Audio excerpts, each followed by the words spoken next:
Padres Hot Tub is brought to you by our Padres Hot Tub Patreon page. We're not just a YouTube page, which now we are, which is a new thing. We're not just a podcast, which is an old thing, been that since sometime in mid-2015.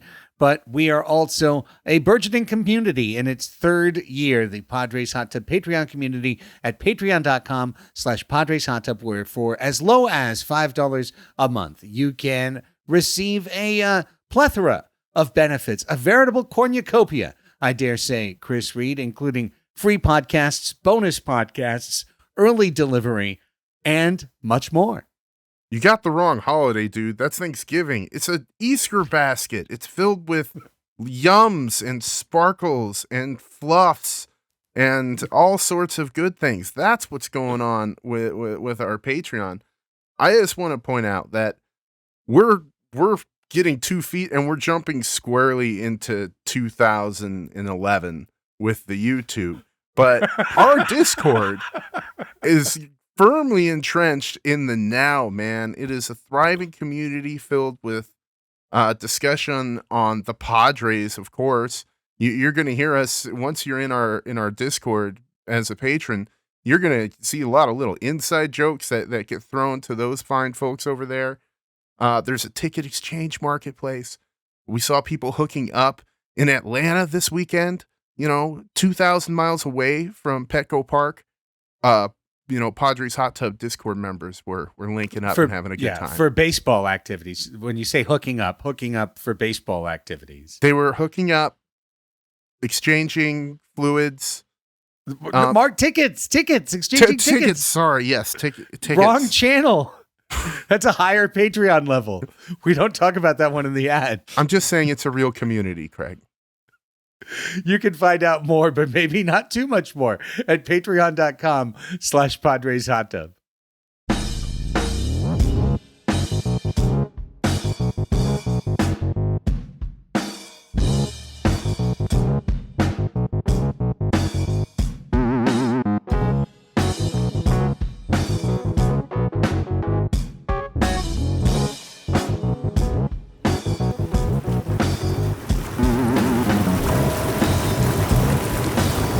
Welcome to the Padres Hot Tub, everybody. Hey, we're a video show now on YouTube. Welcome. Craig Elsten, Raphie Cantor, Chris Reed, all here together talking about your San Diego Padres, just like we always have. It's a Monday night. We are recording in 3 separate locations throughout Southern California. And the Padres, as of right now, stink. 2 hits shut out by the Mets. They're terrible. We're in a New York minute, everything turns, Chris Reed.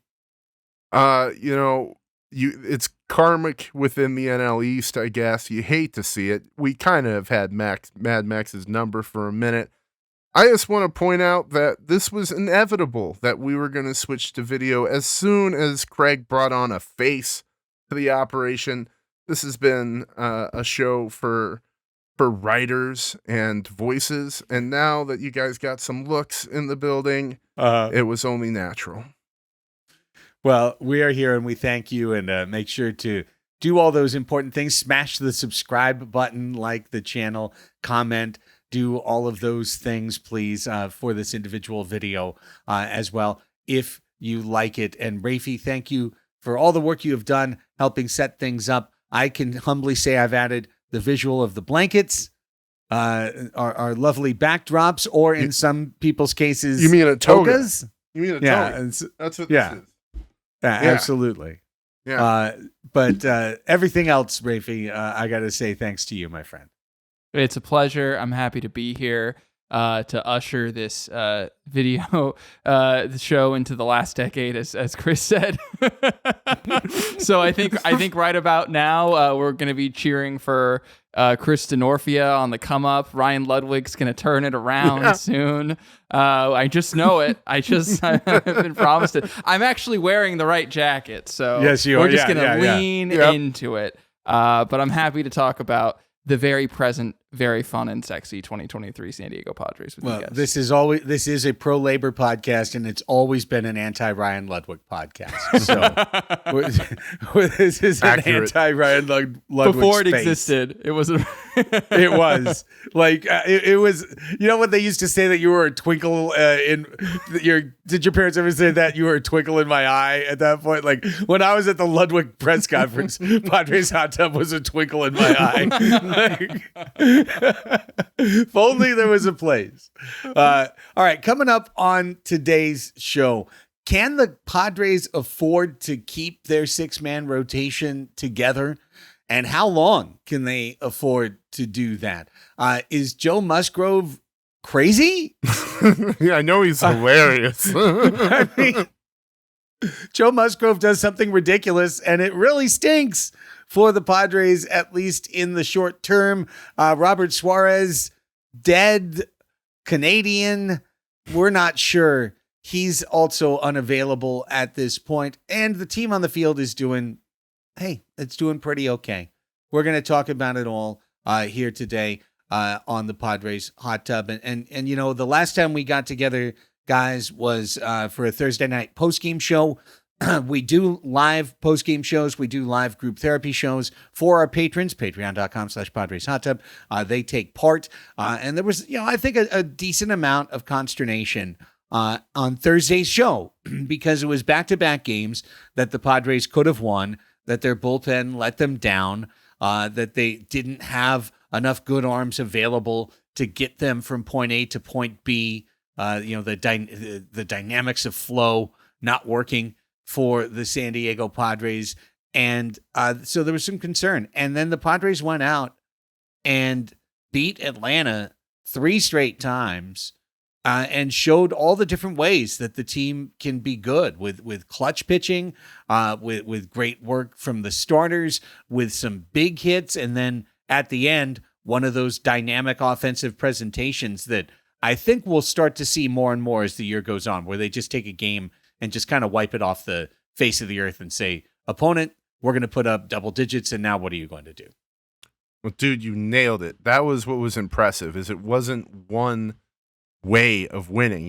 Last year, it seems like at the beginning of the season especially, the Padres won by playing tight defense and by pitching the ball well, especially from their starters. And this year, it's kind of been what game are we going to see, depending on, the first couple innings.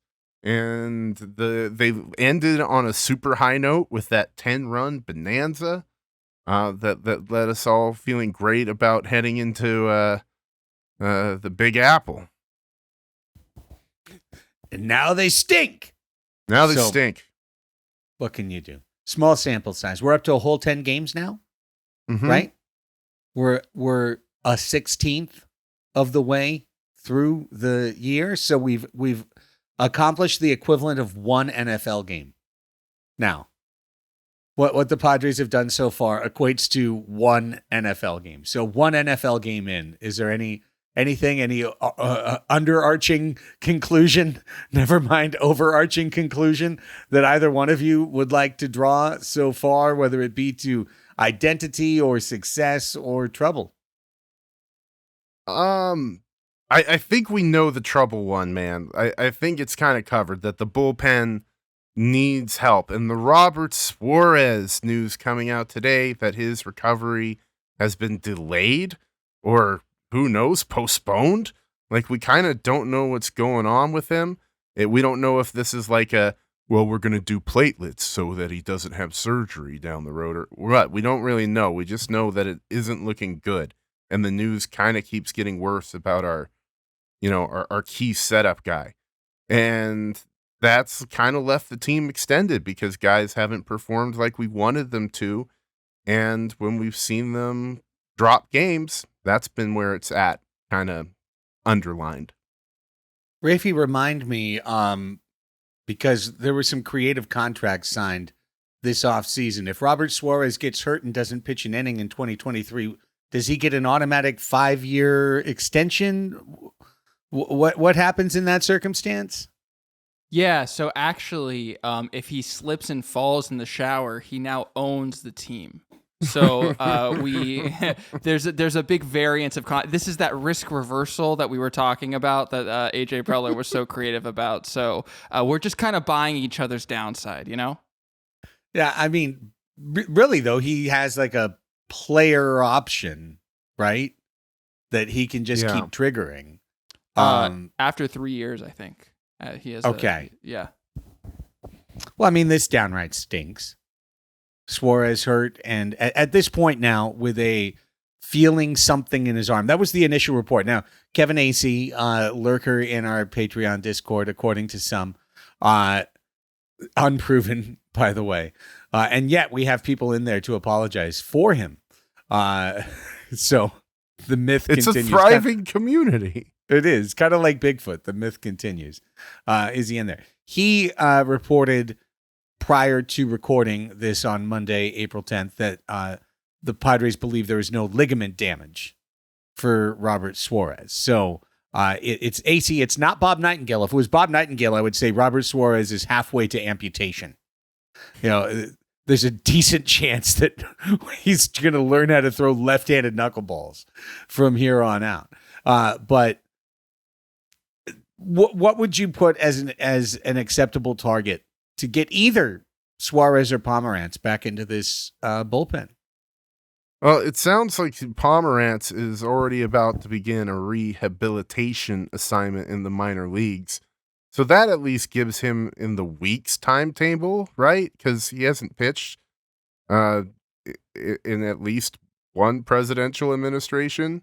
Correct. Yeah. So, like, he's going to need a little bit of buildup, I'm sure.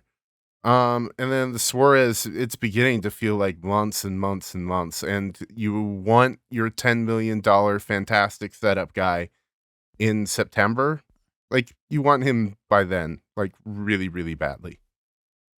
Yeah, but you might need him before then. Sure. If you want to be anything more than the 4th, 5th, or 6th seed in the National League. And as such, it's pretty disappointing news, to be honest. Now, one guy, Raphie, who I think has stepped up is Steven Wilson. He's looked really good so far. Brent Honeywell, you did a YouTube short on the channel about what he's shown so far.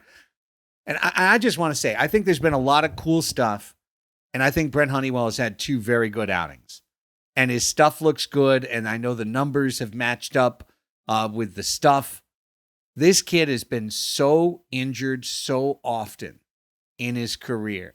I refuse to fall into the honey pit of just, maybe it is a honey well and it's welling up right now, but I refuse to fall in just yet. I'm going to stay on the side of the honey well because the other shoe has dropped, unfortunately, in Brent's career far too often for me to just go, that's it. He's fixed. We've got the problem solved. Give him 85 innings this year. We're good to go. Yeah, I wouldn't do that either. First of all, just to go back to Robert Suarez, yes, he's our $10 million setup man, but the Mets are currently missing a $20 million a year reliever, so I'd rather be us than them, and it shows you just the fragility and high-risk nature of putting a lot of money into bullpen arms. I think if anyone is like hoping on Brent Honeywell that he's going to be like the key to the Padres' success, I would highly advise against it for the reasons that you're detailing.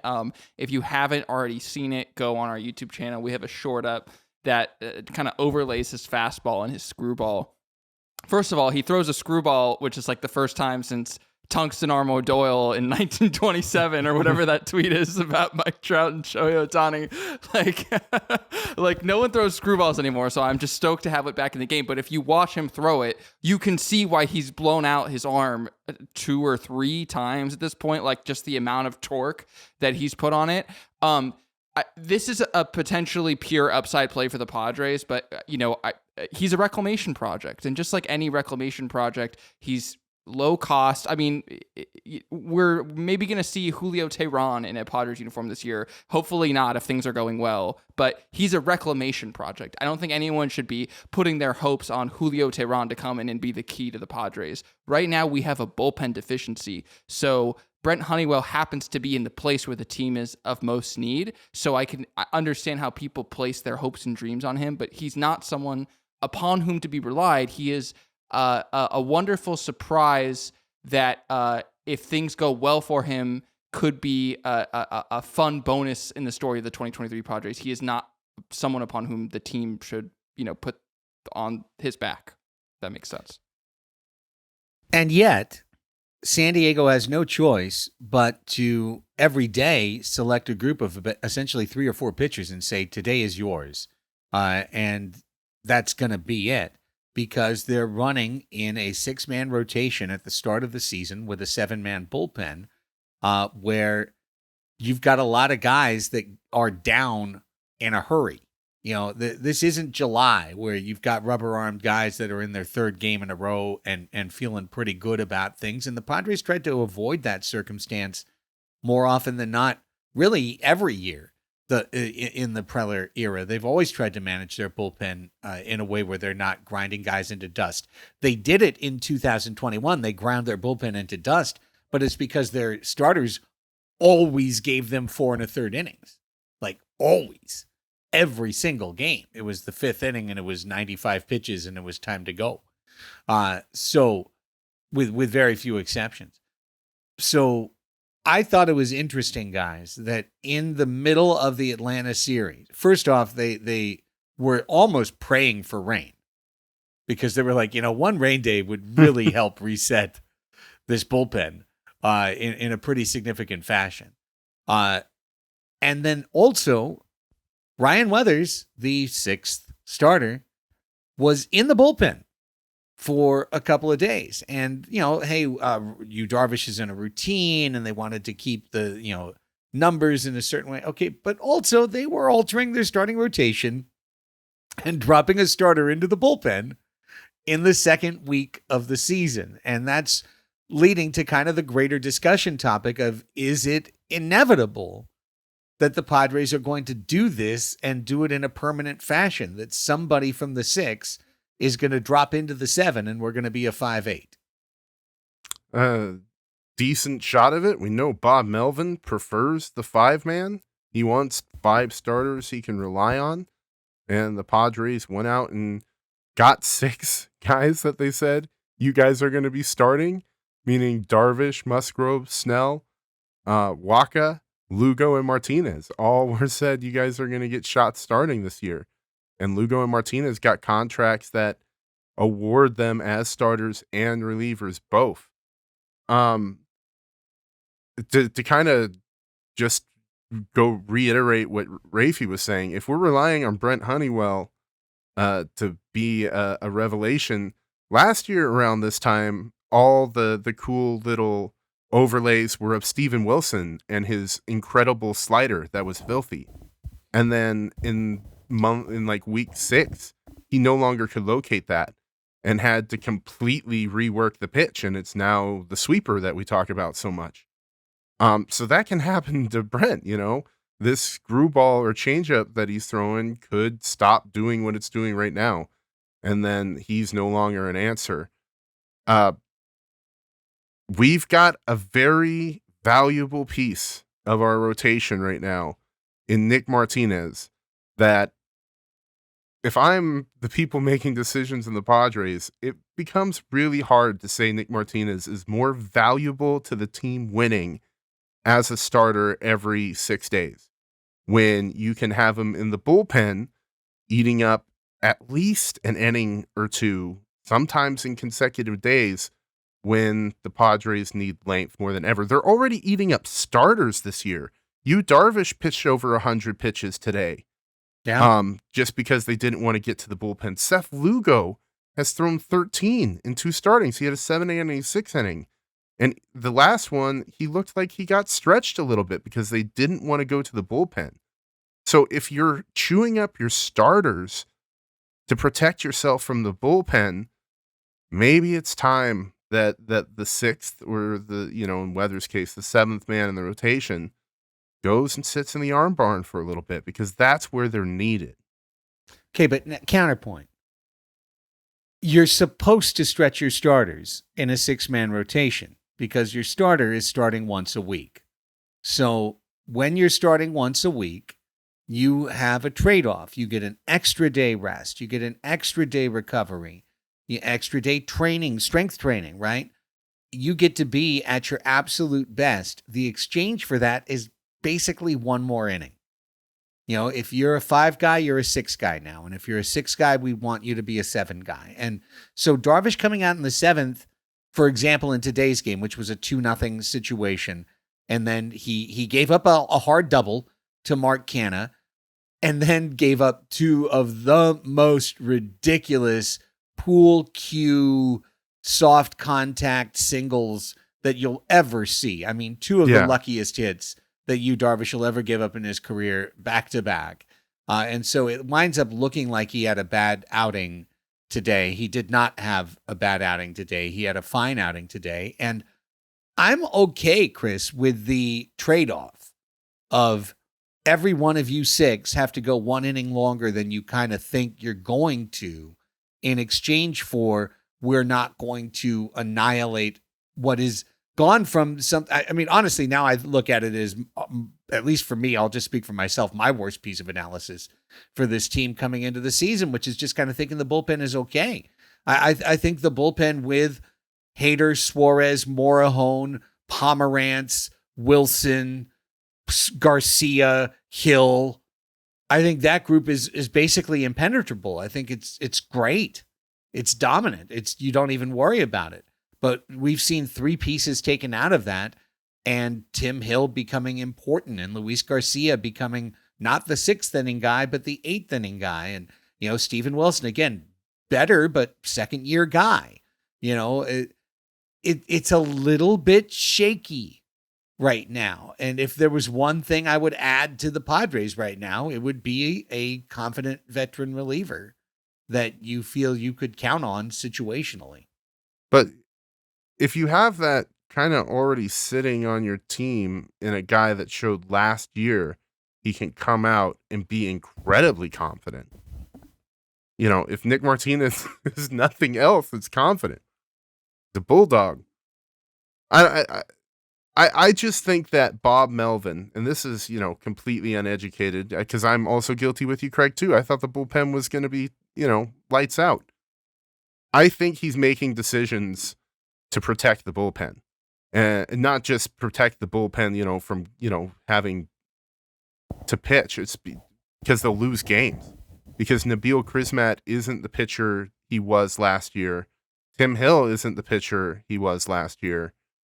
And with those guys not performing how you want them to, the pressure's too high on guys that you don't want there. So, well, right? You got to throw in the word yet, though. He's not. They're not the pitchers they were yet. It's 10 games. So in June, and I feel like Tim Hill wasn't incredible until some point in the middle of the year, and then he rattled off like 25 straight really good appearances, and everyone thought Tim Hill was incredible. So, one thing I'm trying to remember, and I think it's good for everyone to remember, because I know I wigged out prior to the start of the season about Rougned Odor being in right field. He was there again today. It's like 3rd, 4th time. And, my beloved David Dahl, somehow, I can't believe it, with the incredible sculpture, musculature that he has, but apparently he hurt himself running in the outfield. He tweaked his quad just running around in the outfield in warm-ups, and now is going to the disabled list, presumably. Like, have they already put him on the disabled list? Mm-hmm. Okay, good. I don't know what the disabled list is, Craig. Yeah, that doesn't the exist. Injured list. That's some real 2011 YouTube Like stuff. 2018 at least, right? When did they change that? I don't know. My whole life it was that. They put him on the injured list. So now they're kind of stuck with it, right? But that's the thing. At the beginning of the year, and oftentimes when you build a team, whether it's fantasy, Stratomatic, whatever, you find that you're stuck with a couple of things that you don't like. Like, I don't like this last reliever. I don't like the fact that I've got a career terrible infielder starting in right field on the wrong side, on the heavy side of the platoon. I don't like that. It's not good. And I know it'll change. And the time that it's going to take to change is 1 more of these, 10 more games. And then you get to inject in Fernando Tatis Jr. to that position, and Rougned Odor can go to the bench or go away forever, depending on how things work in the next 10 days. I think that right now you have to suffer with Nabil Krismat pitching way too much, Domingo Tapia pitching way too much, like just way too much Tapia.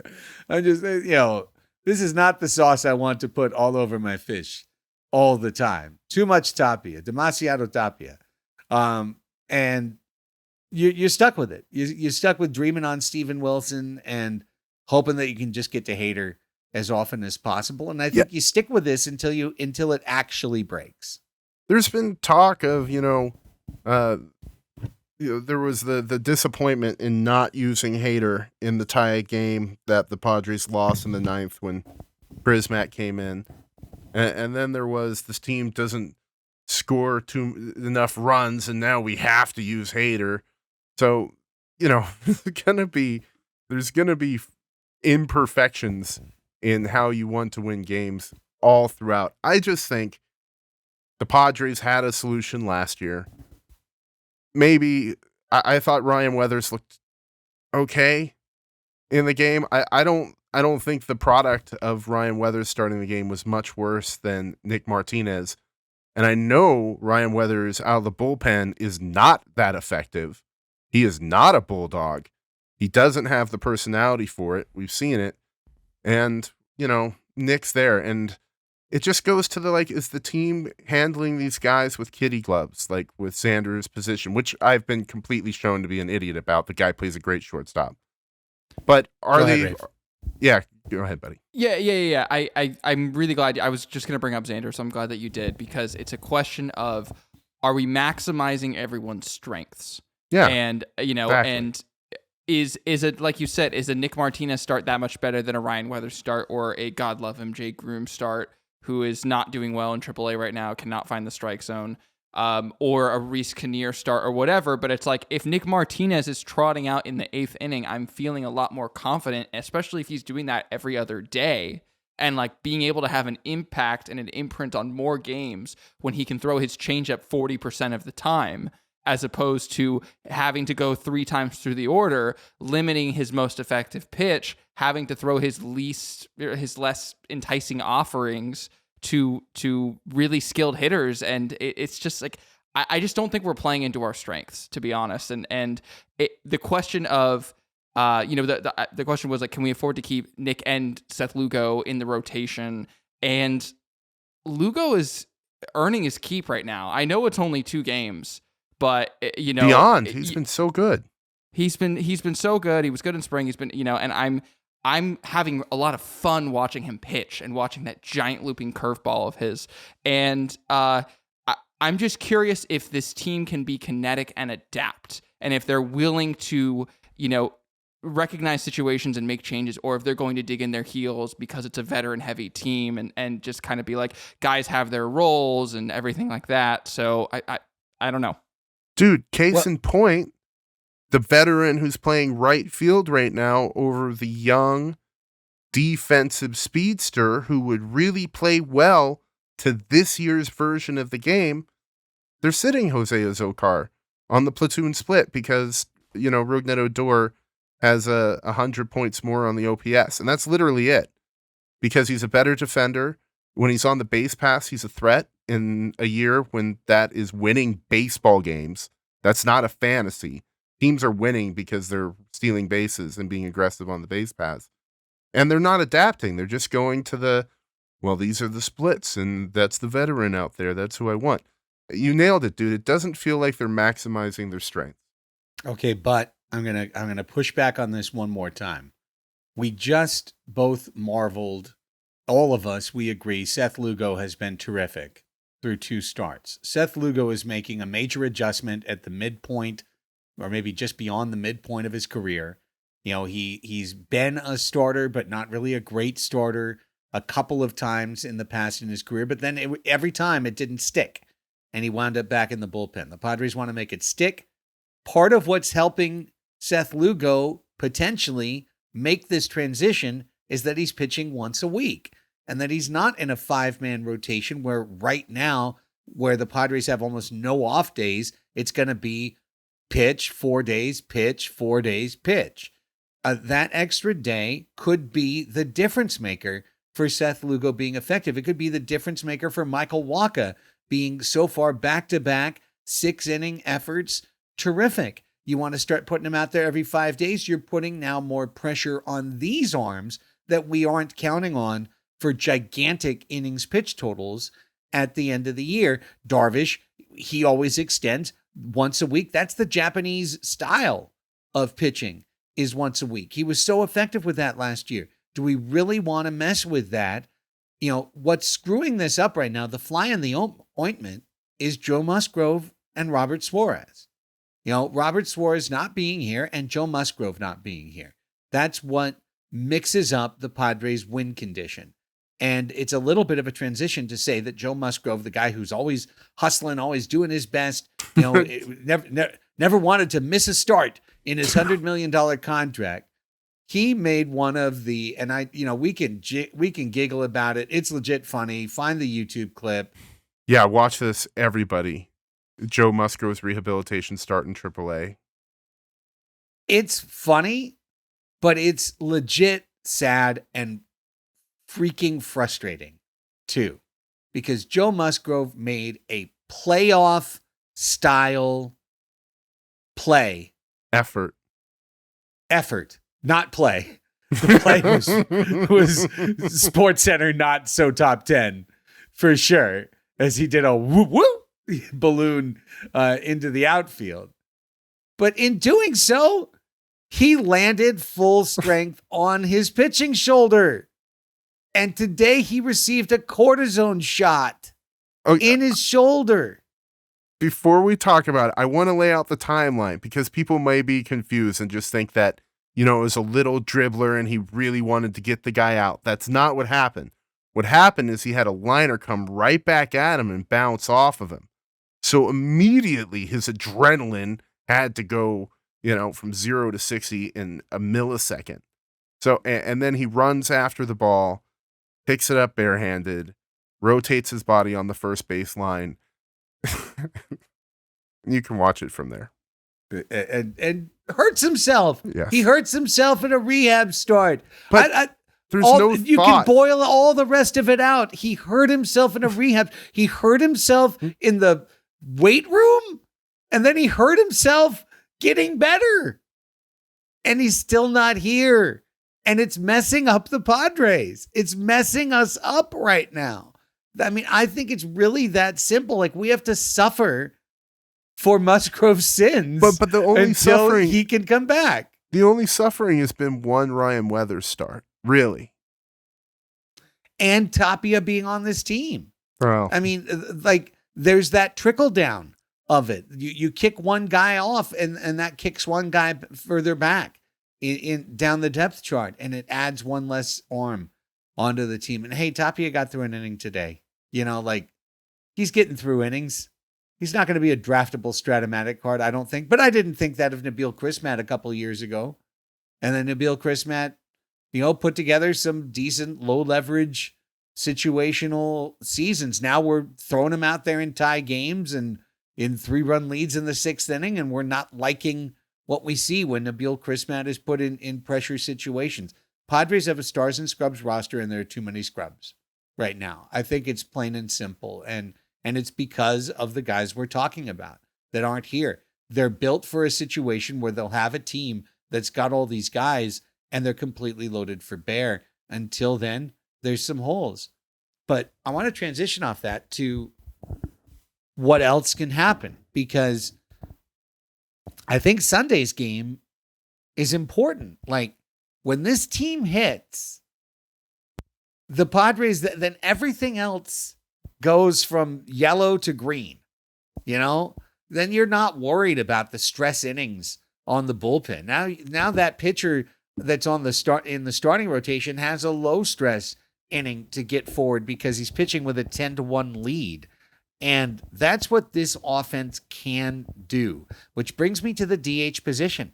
So far, got Wood over here. So far, so good. Look at Nelly Crew.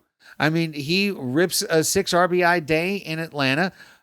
And in the 4-game series with the Braves, both Matt Carpenter and Nelly Cruz hit 3-run homers against their platoon advantage, on their platoon advantage. I thought it was beautiful to see the Padres DH plan come to life so successfully. Absolutely. Matt Carpenter's home run was like one of the most crucial at-bats of the season. They went on to lose the game, but they were down 2. They were down 2, and his at-bat was fantastic. I should notice that your wood knocking was not done earlier this morning, so Matt Carpenter did go on to strike out 4 times today against the Mets. Wow. But he'll figure out that back foot breaking ball soon. Soon. One of these days. I mean, he's a young kid. He's got time. He's got time to figure it all out. He'll figure it all out. But I listen, this was a pretty low cost setup. You got Cruz and Carpenter for the combined for the cost of Jurickson Profar. Like less than what he would have been paid on his opt-ins. So so far so great for the Padres in that spot. Xander Bogaerts has been great. Raphie, Nelly Cruz, and Matt Carpenter have been great. Can I just list the DH stats so far that the Padres have got? This Please. is the combined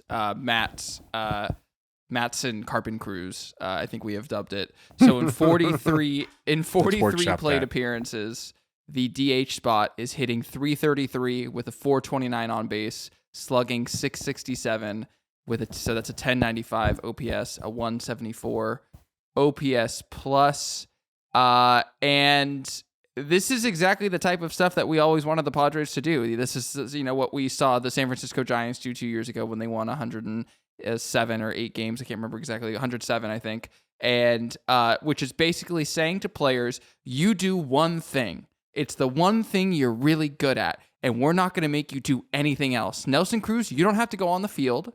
All you got to do is hit lefties. That's all you got to do. And yes. He'll be in right field tomorrow. He's getting a glove on. Is the monkey paw going to curl now that I said that? Yes, okay. Yes, absolutely. But I think for the moment, we can at least be celebrating the fact that the Padres are doing something we've been asking them to do, and so far it's working out for them. So I'm very happy. And dude, just like old layman 1994 analysis for you, Nelly Cruz, he's got some bat speed, man. That dude knows what to do with the twig. It's been a lot of fun watching him, way much more fun than I kind of considered watching him in the WBC. And, when they signed him for $1 million, you're kind of like, well, that is an afterthought contract if I ever saw it. No, man, it's because he wants a ring. And you can see that with his swing. How soon until the Pods Above replacement video on the half eyelid correction surgery? Because he swears that everything the last 2.5 years was because all of a sudden he had this weird like lizard eye or something that happened, and now he's gotten rid of his lizard eye, and now he's amazing. I think it's going to be a little far down the totem pole, to be honest. When we're in the dregs of summer and we're on Pods of Replacement episode 47, and it's like, okay, like we can talk about a sample size of 7 innings from Reese Kinnear, or we could talk about Nelson Cruz's eyelid. I think maybe that's when he gets the call up. I can't wait for the headline. Is Nelly Cruz's lizard eyes making him jacked? It's getting rid of the lizard eye. He had to eliminate the lizard eye, and now he is. I think he augmented the lizard eye. He has a human eye now. He's back to. He's so happy. Only humans hit baseballs. Lizards run under rocks. He understands. He now feels so much better.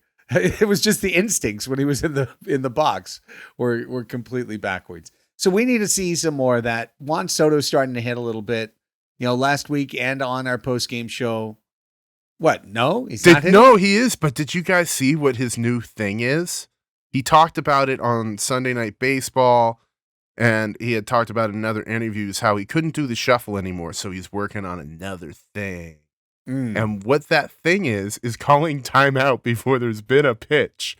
And then, making himself at home in the batter's box while staring at the pitcher.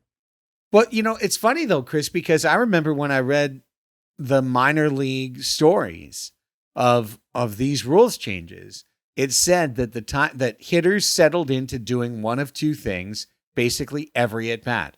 The most common time that minor leaguers took a time out at the plate was at the start of their at bat. It was the number one time because that's when you want to take as much time as you want to adjust your gloves and kick your thing around and draw the little cross or your grandma's initials or whatever it is in the dirt. And that's your thing. And if you want to take that time and then from that point forward, you're locked in, awesome. Then what's number two? Obviously, number two is 2 strikes. Icing the pitcher. You get 2 strikes. You call timeout. You take a little breath. You slow things down. You calm things down. You reset things. You get back in there, and you lock it down. So, the big league hitters are figuring out what the minor league hitters figured out. I'm sure they didn't sit down and read the ringer deep dives on these. Juan Soto at their did lockers. not get it out. No. Exactly. So they're just relearning what was the knowledge that they could have picked up along the way. But I think most of our hitters by next month will either be taking a timeout every time at the start of their at bat, or they'll hold it and they'll take it with 2 strikes. I think they're going to adjust. I think Mr. Soto has been a little arrested in his development of the, of his adopting of the rules, because he puts on a show, and he always has at the plate. So he's trying to get a whole new act. And I can tell you guys, it's tough to get a whole new act together when you've gotten into a routine. And what you just said is why I don't worry about it too much, Craig, because he's got a lot of time. He's got a lot of games ahead of him to play to figure it out. Is there anything else in our 10-game sample that anyone wants to react or overreact to? I'll throw one in. I think Ha-Seong Kim looks terrific. I mean, I know so far he's shown extreme on platoons. 10 games worth of splits. That's just random data. Can you give it to us, Raphie? They're so absurd. Yeah. Okay, so this is not including the game against the Mets, because I pulled these before the game. So through the Brave series, Ha-Seong Kim versus righties has a 632 OPS, which is a 63 WRC plus. Not very good. Versus lefties, he has a 1346 OPS, which is good for a 244 WRC plus. This is not quite spring training stats don't matter sort of, but the small sample size at the beginning of the season, like Adam Duvall was like the best player in baseball. He unfortunately just got hurt, but like it's like, oh, are we now freaking out about Adam Duvall? Like no, like right. it's just silliness. It's just silliness. So Ha-Seong Kim, he's doing great. Ha-Seong Kim, I know sometimes I do the old man narrative stuff instead of just the stat breakdown. Positive above replacement, great for the stat breakdown. Check out their episode. I think this kid's got another level. I do. And I think he just played as the starting shortstop for his country in a gigantic world tournament. There's a lot of a boost to that. I think he's growing as a ball player and a man. He doesn't have his security blanket of Jerkson Profar anymore. He was kind of little bro to Profar the last 2 years in the Padres clubhouse dynamic. He's growing into his own person. He's got Bogarts, the ultimate professional, right next to him. I think it's a nourishing environment and a place to flourish. This kid can throw it and pick it wherever he goes. He's got dynamic range wherever he goes. But with that bat starting to show the potential for power, for slug, Ha-Seong Kim, if you want to talk about the optimistic paths to get to high 90s, I think one of the things that can be a girder for that is Ha-Seong Kim having a 4+ WAR season as a second baseman with the positional penalty because he develops as a hitter. Dude, nailed it. He's played solid D at second, still figuring some things out, like on assignments for double plays or whatnot, whatever you have you. Xander Bogaerts has flashed some real skill with the glove. Like, do we have the best defensive infield in baseball? Gold Glover, Platinum Glover at third. Xander Bogaerts, who apparently has completely reshaped his defensive game. Ha-Seong Kim, who's gonna win a Gold Glove at second base this year. And Jake Cronenworth at first. He's made some exceptional picks already. He gives you range. on foul balls that we saw the other night. He almost had a hot dog catching one in Atlanta. There's my overreaction. Padres have the best defensive infield in baseball. And once they mesh with a consistent pitching staff, it's going to become part of their identity. I have something else to overreact to. Sure. Trent Grisham is fixed and he's going to be an all-star. Okay. Our 9th all-star. Grisham makes 9. We just need to find the other 8 now. Grisham makes 1. Grisham makes 1. What did we say before the season? If Trent Grisham hits 240, he's gonna be, a 4-WAR player and potentially an all-star, et cetera, et cetera.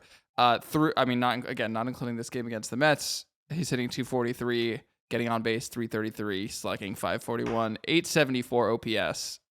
He's back, baby. Red Ash Grish is back. We can say it now. 10 games. It's all I need. I'm curled up next to the warm blanket, and it's the Red Ash Grish that's keeping me warm. So I'm fully bought in. Raphie, what's more exciting, Chris? What's more exciting? The aggressive selectivity, like 80% on swinging at pitches in the strike zone instead of 50%, or the mustache? The mustache, the swagger, the confidence. Yeah, it's the groove, mustache. I agree mojo. too. Yeah. 100%, dude. I don't need to express my Trent Grisham bona fides. Everybody knows that's my boy. It's been an incredibly exciting part to the season, watching him thrive. I think he's only going to get better. We're 1/16th of the way in. He's like, it's been an incredible part of this season. It's been incredible. I know that I'm gonna jump right on board Raphie's overreaction, except it's how I've always felt. Yes. So for you, it's just Monday. Really, it's baby. just Monday. Grish is hey, out tell hitting everybody. jacks. Speaking of Grisham, we're talking about Trent Grisham. What This else is would why- you like to tell our audience about Trent Grisham? This is why you're the best in the big business, Craig. This is why you're a professional. Okay, ladies and gentlemen, I had talked about this in the Discord when I first began my tenure here. It's finally time. It is the Trent Grisham signed rookie card giveaway. I have got 6 great cards from when he was a prospect named Trent Clark. That's right, name change when he was 18. Trenton Clark became Trenton Big Balls Grisham. And you were freezing for a second. Nope. I just wanted to drop the big balls. Oh my god! There's 5 different ones. There's 6 different ones. I don't want to hold them all up because it's not the best TV, but this is the best one. We're gonna give this slab away. Look at that uniform. Look at that fit. Wow. Look at that swag. So all you need to do to be entered in at your chance to win some Grish in your face is go to the YouTube page and subscribe. Give us some likes while you're there because it all helps the metrics, but just mash that subscribe button. We're watching. We're always watching. We'll know who did that. And we're going to draw 6 names at random. And we're going to Grish you up because I need to spread this around. This is my Ponzi scheme and times are booming right now. Grisham cards and blankets is how we rule the world. As everyone knows. This blanket is warm, Craig. I turned off the air conditioning earlier. This blanket gives you warmth, everybody. Huge patrons, $30 a month, warmth. All right, we've talked about the 6-7. We've talked about Nelly Cruz. We've talked about what happens when this team's hit. We talked about Joe Musgrove. I mean, I'm still frustrated with that. When is Joe Musgrove going to pitch for this team? June 1st? No, way sooner. No, way sooner, dude. Like, I'll bet you he misses. What? That cortisone shot in the shoulder? We're okay with this? Everything's fine? Well, the cortisone shot is what they give you so that they can. It's basically patching you up so you can go out and throw the next day. It's not something that you need to. Am I concerned? Yes. I predicted before the season the revenge of the toe. I'm still concerned about this, but I think that they're taking all of these steps to get him out before this month is over, and I still think that that's the case. I mean, he maybe comes back in the Tatis series, but I think that that's the plan. He's pitching with a Joker shoe on his left foot. That's what I And was. it- The 16 and was his- coming up. And his right shoulder has been stabbed. And it's April 10th. And he hasn't thrown one pitch for the Padres. And everything is fine. You know, I wonder if that was the issue. He planted on that jump with that big foot, and it just gave him too much power. It just launched him. As he planted the foot. Gave him way too much launch angle. A squirting balloon flower popped out of his hand right as he was trying to throw it, and away went the ball, and away went Joe's shoulder. Okay, I'm just double checking. We've talked about everything on the list. So, anything else, gentlemen, before we close up the hot tub, put the cover on it tonight?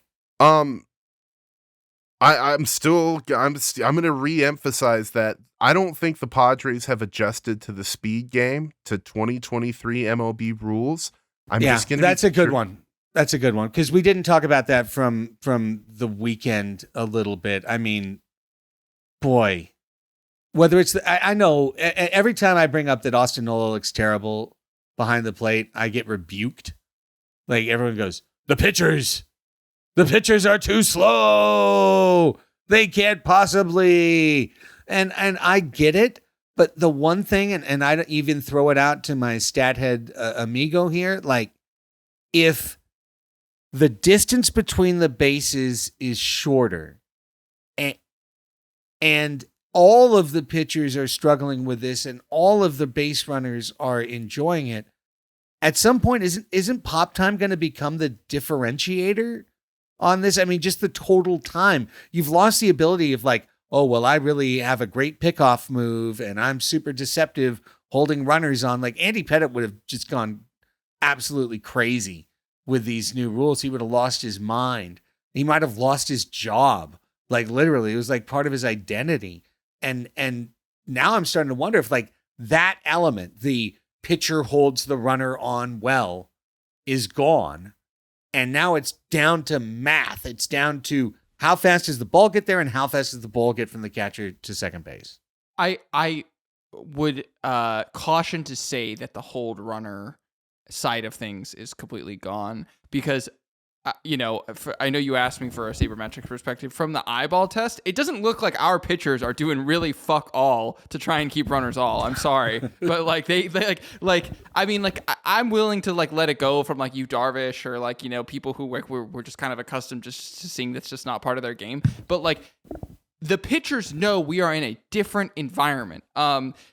As a quick aside, baseball is so much better now. I think baseball is maybe twice as good as it was like a year ago. Like between the pitch clock and batting average is up 6 points, on base percentage is up 13 points, slugging percentage is up 15 points, steals per game went from 0.5 steals a game to 0.7.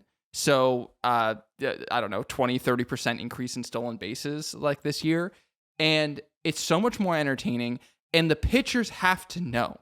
Like they have to know. And I think that the thing I was always curious about coming into the season is the Ryan Weathers pickoff move that he was allegedly so elite. Does that become a premium skill? And we haven't really seen him, try and whip it out yet. I think it's too early to say. Do I think pop time has more importance than it did last year? Yes. Do I think that holding runners is still important? Also, yes. You just have limited bites at the apple, which means the guys who are good at it are going to be more at a premium, in my opinion. Yeah. And taking it back to the Padres, Chris, I mean, every opponent who faces the Padres knows that when Nola is behind the plate, there's a below average arm there, right? That the numbers are going to add up almost every matchup between our pitcher's release time and Nola's throw time to become a plus situation for every average and above base stealer on your roster. So for Arizona, that means literally every guy on the team can run every time they get on base against San Diego. I think the Dodgers will open up the floodgates as far as they possibly can. I think the Giants will open up the floodgates as far as they possibly can. And I the only thing for me, like, I think you can be still a good team and be shitty at this, but you can't be like the worst at it. You can be like mediocre or 20th best in the league, but if you're dead last and everyone can just run at will on you, then it's going to be the thing. It's going to start to become the thing that is a growing topic and something you have to think about as a staff and as a catching group every single day. So that's where I just don't want the Padres to be the worst, essentially. And I hope that the combination of Nola and their group cannot be the worst at this. It's a cascading problem, Greg. It happened today where they got a runner in scoring position off of a leadoff walk. And when you look at it, teams hit better with runners in scoring position. You know, the intensity goes up, the nervousness of the pitcher goes up. What can go wrong, multiplies. So you don't want runners in scoring position. It's statistically bad for you to have it. And I don't see how, a 65, 60 plus runner on first base doesn't almost automatically equal a runner in scoring position against Austin Nola and the Padres. Turn on your mic, though, Raphie, when you talk. Because your mic's... Oh, God. Welcome to YouTube, everyone. All right. We got the video of that, too. Can I? Yeah, that's great. I know, exactly. I look like an idiot in our first episode on YouTube. Fantastic. At least people have stuck around for 55 minutes if they're here, so thank you. Counterfactual to all of this. You know who's tied for dead last in the league in stolen bases with 1 stolen base this year? The Dodgers. They're not sending anyone. Really? And yes, they're not sending anyone. And they're zagging right now, I think, where the younger teams, and I think that should be pointed out, the Dodgers' average age is 31 years old this year. The Diamondbacks' average age 27. The Orioles' average age also 27. They're the team, the Guardians 27. Like, they're the teams that are leading the league in stolen bases, are the younger teams. The Dodgers aren't trying. And, I don't think that automatically means that like stealing bases isn't smart. I just think that what we're going to see basically is that there are going to be some teams that take the extreme of each position of like how this new game affects the way that we play.